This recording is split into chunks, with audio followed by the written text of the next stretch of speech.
পিতার সম্পত্তি আর বিক্রয় করা যাবে না। শুধু কি পিতার দিক থেকে পাওয়া সম্পত্তি বিক্রয় করা যাবে না, নাকি আরও অন্যান্য যে ওয়ারিশ আছে যাদের থেকে আমরা উত্তরাধিকার সূত্রে সম্পত্তি পেয়ে থাকি, সেই সকল সম্পত্তির ক্ষেত্রেও এই বিধিনিষেধ বা বাধা আরোপ করা হয়েছে, বা কি কারণে পিতার সম্পত্তি আর বিক্রয় করা যাবে না, আজকের ভিডিওতে এই সম্পর্কে আমি বিস্তারিতভাবে আলোচনা করব। সাধারণত মুসলিম ফারাইজ অনুযায়ী প্রত্যেকটা পুত্র এবং কন্যাকে সম্পত্তি প্রদান করা হয়েছে। আবার তেমনইভাবে অন্যান্য যে ফারাইজ আছে, সেটা হিন্দু ফারাইজ হতে পারে, খ্রিস্টান ফারাইজ হতে পারে বা বৌদ্ধ ফারাইজ হতে পারে, যে কোনো সম্প্রদায়ের ভিতরে পুত্র এবং কন্যাকে সম্পত্তি গ্রহণের ক্ষেত্রে অগ্রাধিকার প্রদান করা হয়েছে। তেমনইভাবে মুসলিম যে সম্প্রদায়, মুসলিম সম্প্রদায়ের ভিতরে পিতার সম্পত্তি বা মায়ের সম্পত্তি যদি এরা মারা যায়, সেক্ষেত্রে উত্তরাধিকার সূত্রে সর্বপ্রথম অগ্রাধিকার ভিত্তিতে সম্পত্তি পেয়ে থাকে পুত্র এবং কন্যা। অথচ এই পুত্র কন্যা পিতার কাছ থেকে পাওয়া সম্পত্তি বা মায়ের কাছ থেকে পাওয়া সম্পত্তি গ্রহণ করার পরবর্তীতে কোনোভাবেই বিক্রয় করতে পারবে না। আর কিন্তু কি কারণে এই বিধিনিষেধ আরোপ করা হয়েছে, আজকের ভিডিও দেখলে আপনারা সেই বিষয়ে বিস্তারিতভাবে জানতে পারবেন। সাধারণত যখন কোনো ব্যক্তি মারা যায়, ওই সময় মারা যাওয়ার পর তার উত্তরাধিকার হিসেবে দেখতে হয় যে কোন কোন ব্যক্তিরা জীবিত আছে। এমত অবস্থায় যদি আমরা দেখতে পাই যে ব্যক্তি মারা গিয়েছে তার ওয়ারিশ হিসেবে যদি ওই ব্যক্তি পুরুষ হয়ে থাকে এবং উনি যদি মারা যায়, তাহলে ওনার ওয়ারিশ হিসেবে যদি স্ত্রী বেঁচে থাকে, তাহলে স্ত্রীকে সর্বপ্রথম সম্পত্তি প্রদান করতে হবে। যদি ওই ব্যক্তির সন্তান থাকে, তাহলে স্ত্রীর সম্পত্তি পাবে 8 ভাগের 1 ভাগ সম্পত্তি। আর যদি সন্তান না থাকে, তাহলে স্ত্রী পাবে 4 ভাগের 1 ভাগ সম্পত্তি। এরপর ওনার যে পুত্র কন্যা আছে, সেই পুত্র কন্যাদের ভিতরে সম্পত্তি বন্টন করতে হবে। এক্ষেত্রে পুত্র পাবে 2 অনুপাতিক হারে এবং কন্যা পাবে 1 আনুপাতিক হারে। অর্থাৎ এক পুত্র এবং এক কন্যা যদি জীবিত থাকে, তাহলে ওই ব্যক্তির সম্পত্তিকে 3 ভাগে বিভক্ত করতে হবে। এক পুত্র পাবে 2 ভাগ আর কন্যা পাবে 1 ভাগ। আর যদি ওই ব্যক্তির একাধিক পুত্র কন্যা থাকে, অর্থাৎ 2 পুত্র বা 1 কন্যা যদি এরকম হয়, তাহলে 5 ভাগ করতে হবে। আর যদি এরকম হয় যে 1 পুত্র 2 কন্যা আছে, তাহলে 4 ভাগ করতে হবে। এরপরে দেখতে হবে যদি 1 পুত্র 3 কন্যা থাকে, তাহলে 5 ভাগ করতে হবে। 2 পুত্র 2 কন্যা থাকলে 6 ভাগ করতে হবে। মূল কথা হচ্ছে ওই ব্যক্তির রেখে যাওয়া সম্পত্তির উপরে পুত্র পাবে 2 ভাগ করে আর কন্যা পাবে 1 ভাগ করে সম্পত্তি। এমত অবস্থায় যখন কোনো ব্যক্তি মারা গিয়েছে, মারা যাওয়ার পর ওনার রেখে যাওয়া যে ওয়ারিশরা আছে, সেই ওয়ারিশদের ভিতরে যখন সম্পত্তি বন্টন হয়ে যাবে, সম্পত্তি বন্টন হয়ে যাওয়ার পরে সাধারণত পুত্ররা তাদের সম্পত্তি গ্রহণ করবে এবং কন্যারা তাদের সম্পত্তি গ্রহণ করবে। এক্ষেত্রে যদি কোনো পার্সোনাল প্রয়োজন বা নিজের যে কোনো উদ্দেশ্য সাধনের জন্য ওই পুত্র বা কন্যা যদি মনে করে তারা তাদের পিতার কাছ থেকে ওয়ারিশ হিসেবে যে সম্পত্তি পেয়েছে বা মায়ের কাছ থেকে ওয়ারিশ হিসেবে যে সম্পত্তি পেয়েছে, এখন তারা সেই সম্পত্তিটি বিক্রয় করার মাধ্যমে তারা তাদের নিজেদের প্রয়োজন মেটাবে। এক্ষেত্রে বর্তমানে যে ভূমি অপরাধ প্রতিরোধ এবং প্রতিকার আইনটি পাশ হয়েছে, এছাড়া বাংলাদেশে যে রেজিস্ট্রেশন আইন আছে, অর্থাৎ 2004 সালে যে বন্টননামা যে রেজিস্ট্রেশন, এই রেজিস্ট্রেশন আইন অনুযায়ী কোনোভাবেই ওয়ারিশ সূত্রে পাওয়া সম্পত্তি কোনো ব্যক্তি আর চাইলেই বিক্রয় করতে পারবে না। আর যদি কোনো ব্যক্তি ওই ব্যক্তি থেকে সম্পত্তি ক্রয় করেও থাকে, অর্থাৎ উনি বিক্রয় করতে ইচ্ছা পোষণ করেছে এবং ওনার ইচ্ছা পোষণের ক্ষেত্রে আরেকজন ব্যক্তি সেই ওয়ারিশান সম্পত্তি ক্রয় করেছে, এমত অবস্থায় যে ব্যক্তি ক্রয় করবে উনি কোনোভাবেই ওই জমি রেজিস্ট্রেশন করে নিতে পারবে না। অর্থাৎ উনি যদি টাকা প্রদানও করে থাকে যার থেকে জমি ক্রয় করেছে তাকে, তাহলেও ওই ব্যক্তি চাইলেও ওই সম্পত্তি আর রেজিস্ট্রেশন করে দিতে পারবে না। শুধুমাত্র একটি কারণে এই সমস্যার মুখোমুখি হতে হচ্ছে, এবং সেই একটি কারণ হচ্ছে নিজেদের ভিতরে বাটোয়ারা দলিল বা বন্টননামা দলিল না থাকার কারণে। সাধারণত ওয়ারিশ সূত্রে যখন আমরা সম্পত্তি লাভ করি, ওই সময় যে ব্যক্তির দিক থেকে আমরা সম্পত্তি পেয়ে থাকি, সেই ব্যক্তির রেখে যাওয়া সম্পত্তির প্রত্যেকটা জায়গাতে প্রত্যেকটা ওয়ারিশেরই সেখানে অধিকার বর্তায়। অধিকারের পরিমাণ কম বেশি হতে পারে, কিন্তু সবারই সেখানে একটা অধিকার তৈরি হয়। আর এই অধিকার তৈরি হওয়ার কারণে বর্তমান সরকার কঠোরভাবে এক্ষেত্রে নির্দেশনা প্রদান করেছে যে বাংলাদেশে সাধারণত দেওয়ানি যে আদালত আছে বা বাংলাদেশে যে মামলাগুলো পরিচালিত হয়, এই মামলাগুলো সিংহভাগে সাধারণত জমি সংক্রান্ত মামলা পরিচালিত হয়ে থাকে। আর এই মামলাগুলো যদি থিসিস করা হয় বা অ্যানালাইসিস করা হয়, তাহলে দেখা যায় যে সেখানে 55% বা তারও বেশি মামলা এই পারিবারিক সম্পত্তি থেকে উৎপত্তি হয়।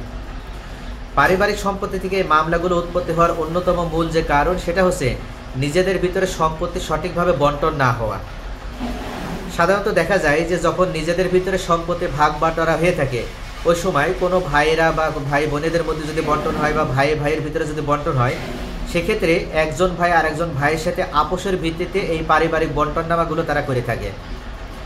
যখন তারা এক জায়গায় বসে আপোষের ভিত্তিতে বন্টননামা করে সে সময় সাধারণত বেশিরভাগ ক্ষেত্রেই কোনো লিখিত তারা কোনো দলিল তৈরি করে না, যার কারণে তারা নিজেদের ভিতরে বনিবনা থাকার মাধ্যমে বা নিজেদের ভিতরে ভালো একটা আন্ডারস্ট্যান্ডিং থাকার কারণে একজন ভাই আর একজন ভাইয়ের সাথে অনেক সময় দেখা যায় যে ছাড়াছাড়ি করার মাধ্যমে বা অনেক সময় একজনকে বেশি প্রদান করে বা আরেকজন কম গ্রহণ করে, বা একজনকে বেশি মূল্যবান জমি প্রদান করে আর একজন কম মূল্যবান জমি গ্রহণ করে।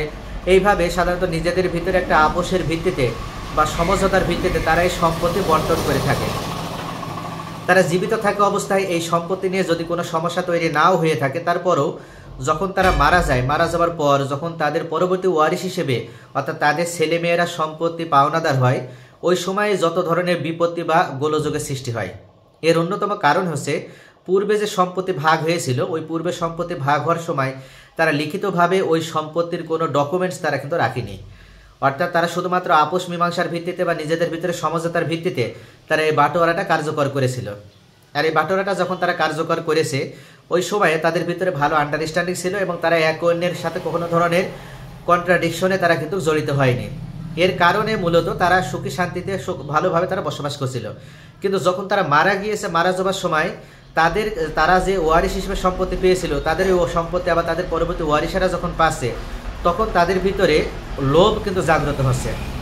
সেক্ষেত্রে দেখা যায় যে একজন ওয়ারিশ মনে করছে যে আজ থেকে 20 বছর আগে বা 30 বছর আগে সম্পত্তি বন্টন হয়েছে, কিন্তু সেই সময় কোন হারে বন্টন হয়েছিল বা কিভাবে তারা বন্টন করেছিল এই বিষয়ের প্রতি তারা দৃষ্টি না দিয়ে তারা দৃষ্টি প্রদান করে এটা যে বর্তমান সময়ে এসে ওর সম্পত্তির মূল্য বেশি হয়েছে, আমার সম্পত্তির মূল্য কম হয়েছে, বা ওর সম্পত্তির পাশ দিয়ে রাস্তা চলে গিয়েছে, আমার সম্পত্তির পাশ দিয়ে কোনো রাস্তা যায়নি, বা আমার সম্পত্তির মূল্যমান অনেক কমে গিয়েছে, ওর সম্পত্তি অনেকটা সুইটেবল জায়গায় বা ভালো জায়গায় থাকার কারণে ওর সম্পত্তির মূল্য বেশি হয়ে গিয়েছে, আমি এখন ওই সম্পত্তি থেকে আমার ভাগ বুঝে নিতে চাই। এরকম যদি তারা করে থাকে এবং যদি তারা কোনো ধরনের বাটোয়ারা মামলা প্রদান করে, সেক্ষেত্রে কোর্ট থেকে তারা যদি মামলা সঠিকভাবে পরিচালনা করতে পারে, তাহলে অবশ্যই কোর্ট থেকে তারা একটা ডিগ্রি পাবে। আর যে ডিগ্রি পাওয়ার মাধ্যমে অর্থাৎ তারা ওয়ারিশ সূত্রে যেভাবে জমির মালিকানা পেয়ে আসে ধারাবাহিকভাবে, ঠিক তেমনইভাবে প্রত্যেকটা জায়গায় সুন্দরভাবে কোর্ট থেকে বন্টন করে দিবে। এই ক্ষেত্রে কে বর্তমানে ভালো জায়গাতে আছে আর কে বর্তমানে খারাপ জায়গাতে আছে এই বিষয়টি কিন্তু কোর্ট বিবেচনা করবে না। কোর্ট বিবেচনায় নেবে যে কোন ব্যক্তির অংশ তারা নিজেদের ভিতরে ভাগ বন্টনা করে নিয়েছে এবং সেই ব্যক্তির দিক থেকে এনাদের সম্পর্ক কী। যদি এরকম হয় যে ওই ব্যক্তির দিক থেকে উনি যে সম্পত্তি রেখে গিয়েছিল এনারা প্রত্যেকে সেই সম্পত্তি পাবে, তাহলে প্রত্যেকের ভিতরে সঠিকভাবে সেই সম্পত্তি বন্টনের ব্যবস্থা করে দেবে। এক্ষেত্রে দেখা যায় যে নিজেরা আপোষ মীমাংসার ভিত্তিতে ওনাদের পিতারা বা ওনাদের চাচারা যে নিজেদের মধ্যে ভাগ বন্টন করে নিয়েছিল, সে সময় তারা নিজেরা মনে করেছিল যে আমরা একটা সঠিক সমাধানে এসেছি, এখন আমাদের জমি আমরা যেটা ভাগে পেয়েছি সেই জমিটা চিরস্থায়ীভাবে আমরা লাভ করেছি, এখন আমাদের এই জমিতে আমরা স্থায়ী কোনো প্রপার্টি গড়ে তুলব বা আমরা স্থায়ীভাবে কোনো একটা এখানে সম্পত্তি তৈরি করব। সেটা বাড়িঘর হতে পারে বা কোনো মার্কেট তৈরি করতে পারে বা কোনো মূল্যবান গাছপালা তারা তৈরি করতে পারে। কিন্তু পরবর্তীতে যে এ ধরনের সমস্যা তৈরি হবে এটা তারা কখনো ভাবেনি। এক্ষেত্রে তারা যতই মৌখিকভাবে বলুক না কেন যে আমরা আপোষ মীমাংসার ভিত্তিতে এই বাটোয়ারাটা তৈরি করেছিলাম, এখানে আমাদের ভিতরে কোনো ধরনের সমস্যা ছিল না, তাই তোমরা এখন এখানে কোনো সমস্যা তৈরি করতে পারবে না, এই বিষয়টা শতবার বললেও কোনোভাবেই তাদেরকে কিন্তু তাদের অংশ বুঝে পাওয়ার থেকে আপনি আটকাতে পারবেন না। এই কারণে বর্তমান সরকারের মাননীয় ভূমি মন্ত্রী হিসেবে বর্তমানে যিনি দায়িত্বশীল আছেন এবং বর্তমান মাননীয় প্রধানমন্ত্রী ওনার নির্দেশে যে পারিবারিক যে সম্পত্তি আছে, পারিবারিক সম্পত্তিতে যেন কোনো ধরনের আর কোনো প্রকারের সমস্যা তৈরি না হয়, কোনো ধরনের মামলা যেন এখান থেকে উৎপত্তি না হয় এবং পারিবারিক সম্পত্তি নিয়ে কোনো ব্যক্তি যেন পরবর্তীতে 100 বছর পরেও যেন অসন্তুষ্ট প্রকাশ করতে না পারে, যার কারণে কোনো পারিবারিক সম্পত্তি বা ওয়ারিশান দিক থেকে পাওয়া সম্পত্তি বা ওয়ারিশ সূত্রে পাওয়া সম্পত্তি যদি কোনো ব্যক্তি বিক্রয় করতে চায়, সেক্ষেত্রে অবশ্যই ওনাকে বাটোয়ারা দলিল বা বন্টননামা দলিল প্রদর্শন করতে হবে। এমত অবস্থায় সাব রেজিস্ট্রি মহোদয়দেরকে সঠিকভাবে নির্দেশনা প্রদান করা হয়েছে যে কোনো বন্টননামা দলিল না দেখে বা বাটোয়ারা দলিল না দেখে কোনো ওয়ারিশান সম্পত্তি বা উত্তরাধিকার সূত্রে পাওয়া সম্পত্তি যদি কোনো ব্যক্তি বিক্রয় করতে চায় বা কোনো ব্যক্তি ক্রয় করতে চায়, তাহলে তাদের ভিতরে যেন কোনো ধরনের দলিল তৈরি করে না দেওয়া হয়। একটি সূত্রে তাদেরকে দলিল তৈরি করে দিতে হবে, সেটি হচ্ছে অবশ্যই তাদের ভিতরে একটি বাটোয়ারা দলিল বা বন্টননামা দলিল থাকতে হবে। তাহলে ভিউয়ার্স, আশা করি বুঝতে পারছেন যে বর্তমান সরকার যে উদ্যোগ গ্রহণ করেছে, এই উদ্যোগটা অত্যন্ত প্রশংসনীয় উদ্যোগ, এবং এটা হয়তো আমরা আপাত দৃষ্টিতে মনে করতে পারি যে বন্টনামা দলিল কার্যকর করা অনেকটা সময় সাপেক্ষ এবং নিজেদের ভিতরে সমস্যা আরও তৈরি হবে। সেক্ষেত্রে আপনি অবশ্যই আপনার এই সিদ্ধান্তের ভিতরে আপনি ভুলের ভিতরে আছেন।